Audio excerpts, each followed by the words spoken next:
Kenapa sih Kak di agama kita tuh cuman agama tetangga yang itu aja yang mengganggu gugat kita terus Kak?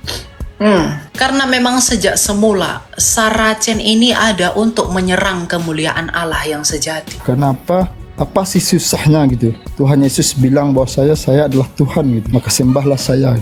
Karena saya tengok setebal itu kitabnya gitu, nggak ada kejelasan sedikit pun. Ya karena kamu nggak baca. Siapa bilang di dalam Alkitab itu Yesus nggak ada mengakui dirinya Tuhan dan dia disembah? Terus mereka ketahui ini gitu. Apa yang sebenarnya mereka persepsikan tentang kita itu semuanya salah, nggak ada yang benar. Tapi mau nggak mau mereka harus meyakini itu, Bang. Kenapa?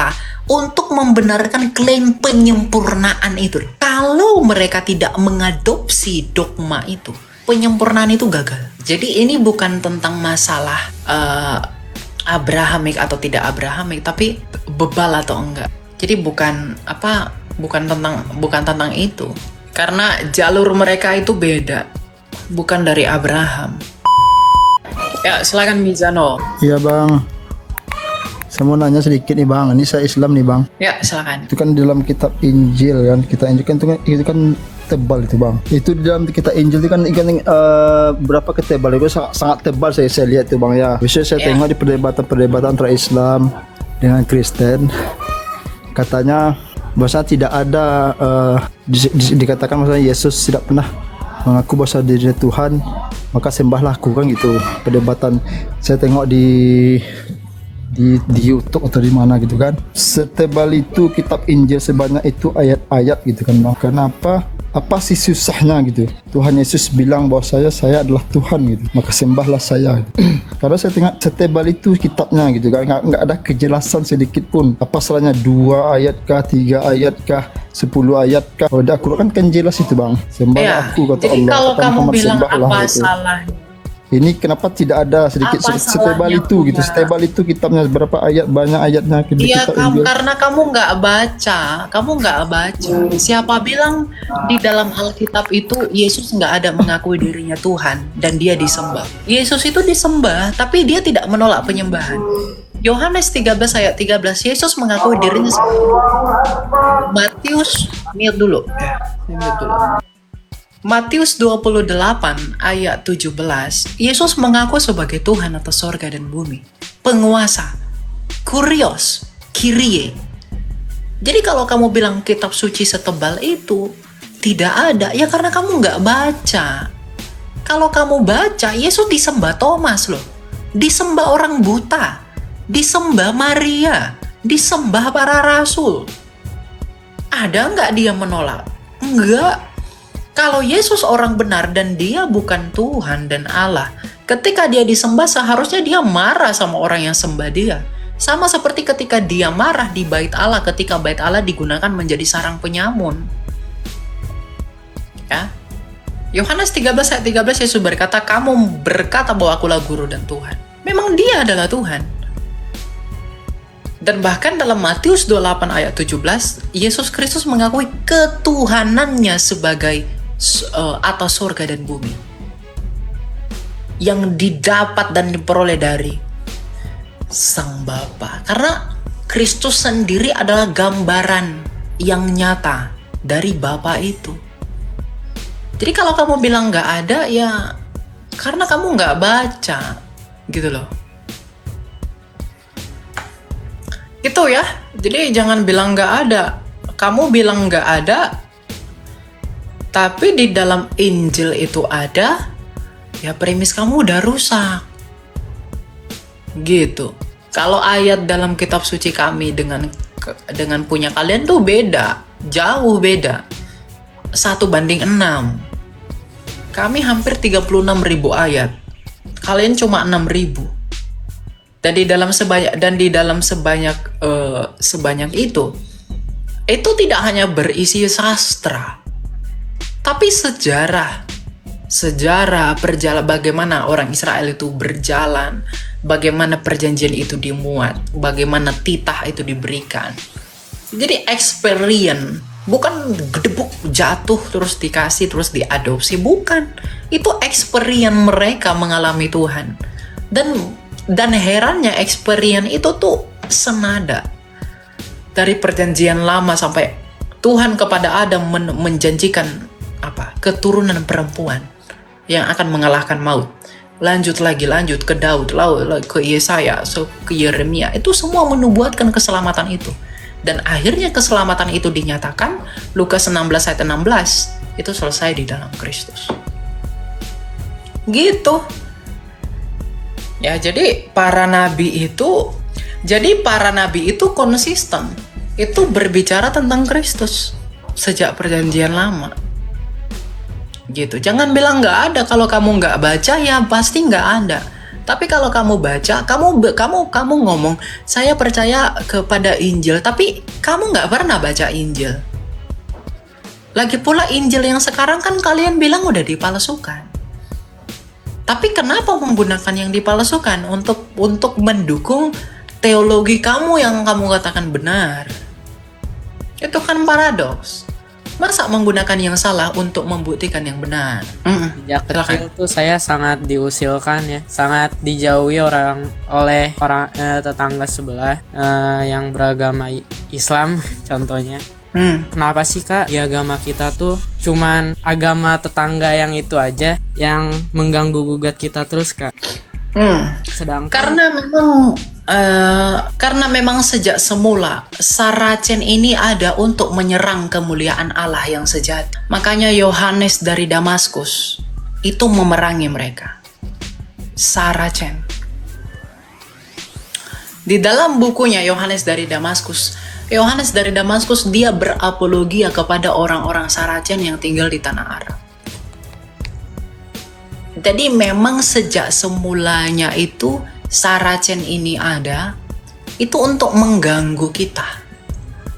Makanya ada apologia. Apologia itu adalah apologetika, itu pertanggungjawaban tentang iman kita. Misalnya, kita difitnah menyembah 3 Tuhan. 1 dari 3. Kemudian Maria, kita dituduh menuhankan Maria. Kita nggak pernah menuhankan Maria.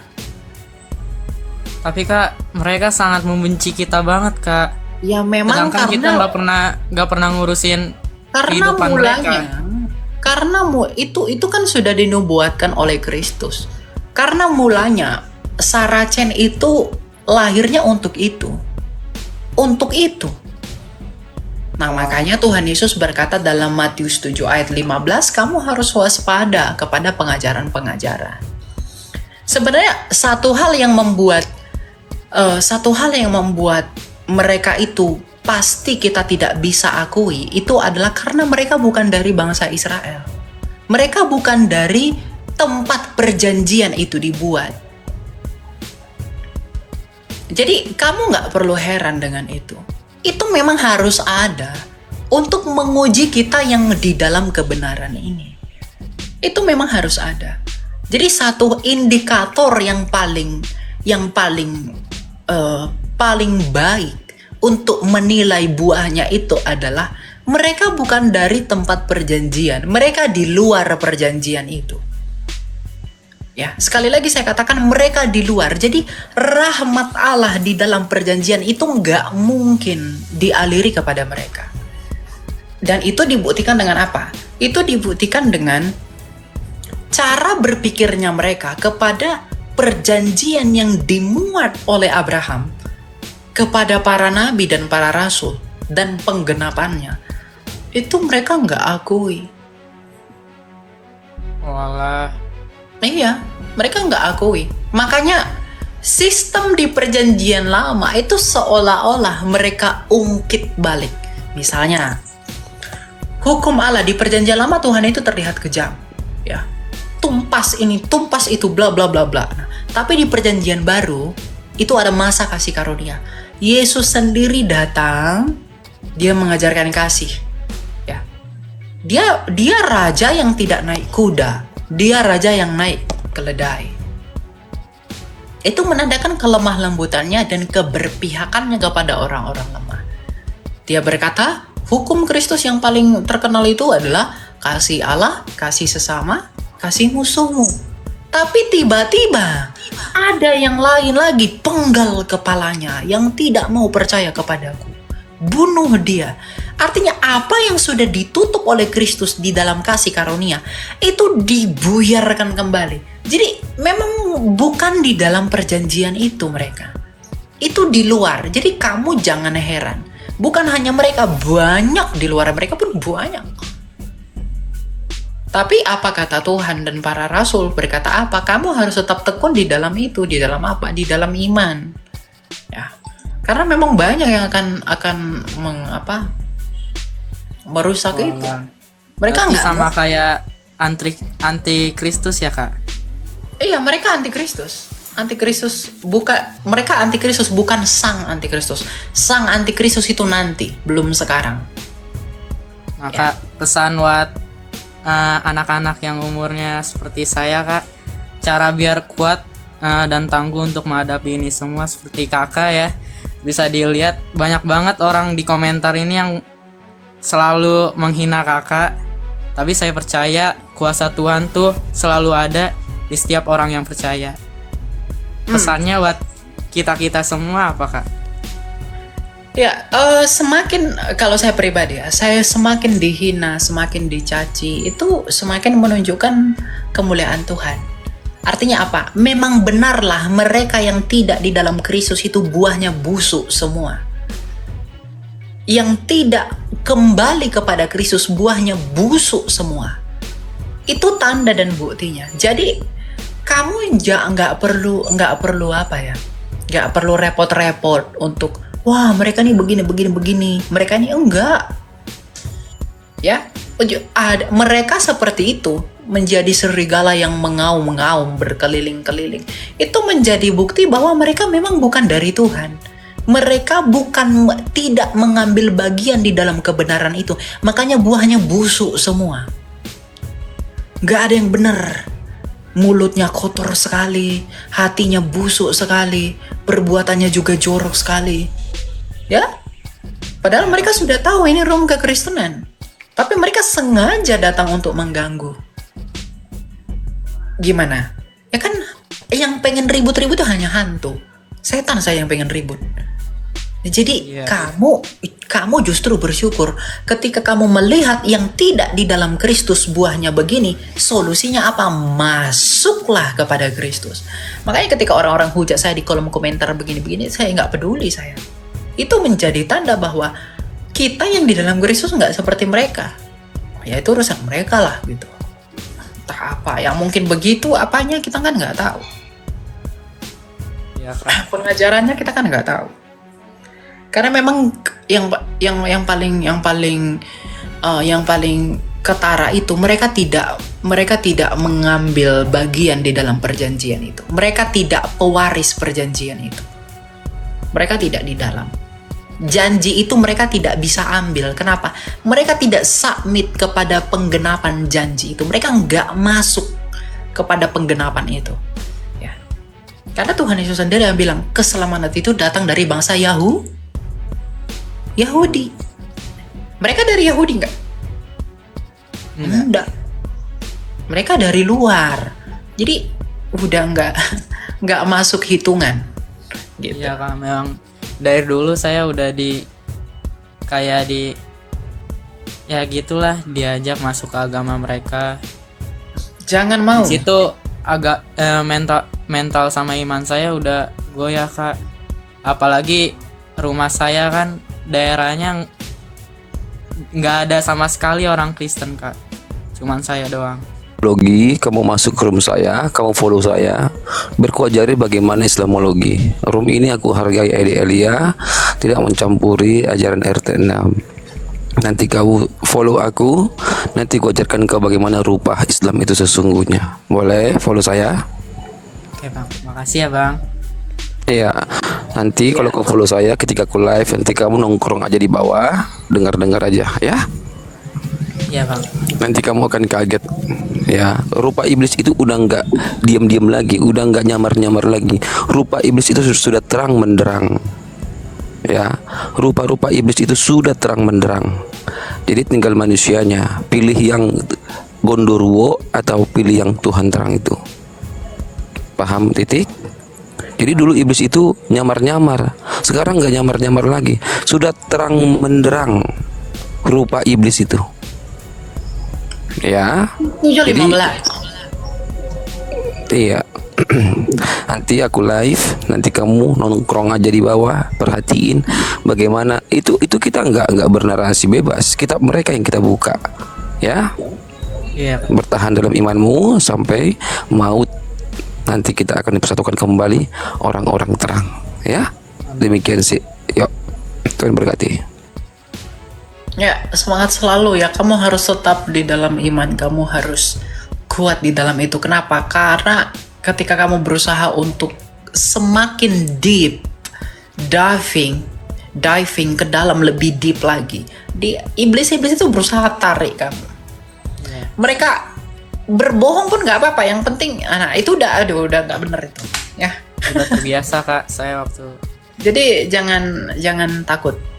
Lakukan. Semenjak itu saya lebih rajin ke gereja, ikut sekolah minggu. Puji Tuhan saya diterima jadi pelayan gereja. Ikut sebagai MC di suatu acara remaja. Good. Ya, jadi kamu harus, karena kamu udah ada beban pelayanan ya, kamu harus kuat di dalam pelayanan itu ya. Jadi kamu juga punya Dikit deh. Buat teman-teman di live chat juga ya, silakan follow saya. Nanti kalau saya live, nanti kita akan membaca bagaimana nanti iman orang-orang itu, ya. Ini nggak pakai kitab kita, nggak pakai kitab Yahudi, kitab mereka kok. Aneh bin ajaib, kenapa kitab mereka mengatakan seperti itu? Oke, silakan follow saya nanti untuk menguatkan iman kita tentunya, karena mereka ada di sekitar kita. Ya, jangan mau masuk dalam jebakan mereka. Itu adalah jebakan kesesatan. Ingat pesan saya. Ya, saya keluar dari sana, sekarang saya memberitakan kebenaran. Oke? Oke, yuk. Oke Kak, saya tanpa lama lagi, soalnya pasti banyak yang bukan Kristen bakal bertanya kepada kakak. Mereka mencari sebuah kebenaran, tapi sebenarnya itu bukan kebenaran Kak. Iya, memang kita sudah di luar Kristus pasti nggak kebenaran. Kenapa saya katakan bukan kebenaran? Buahnya udah nggak itu. Ya. Buah Sekian Kristus dari itu jelas ya. Sekian dari saya, burung elang, burung cendrawasih. Sekian dan terima kasih. Ya, Tuhan berkati. Gitu. Pakai pantun dia, aku juga pakai pantun lah. Naik pesawat bawa kura-kura. Yuk nggak nyambung.